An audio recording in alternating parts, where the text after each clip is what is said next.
Para iti balitang espesyal, may saa kabaruan a teknolohiya, manipod iti colossal biosciences, ti balagi at napag-pesay ti biyag ti piek, babay iti may nga 3D printed nga artificial nga iklog. At special a silicone membrane na, amang isarserek iti oxygen kas iti pudno nga iklog iti bilit.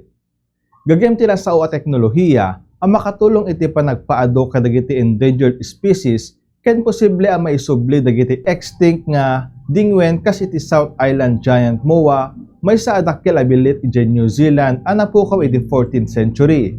No palbalaygi na ipadas kadagiti manok, adu pay apan nagadal iti DNA ken genetic engineering, iti kasapulan tatno maisubli ti giant moa. Diyan ti balitang espesyal ti Bombo ni Senvios, Shock ni Bombo Jonathan Cabildo, and this is Bombo Radio Philippines, the #1 and most trusted source of news and information. Basta Radio, Bombo!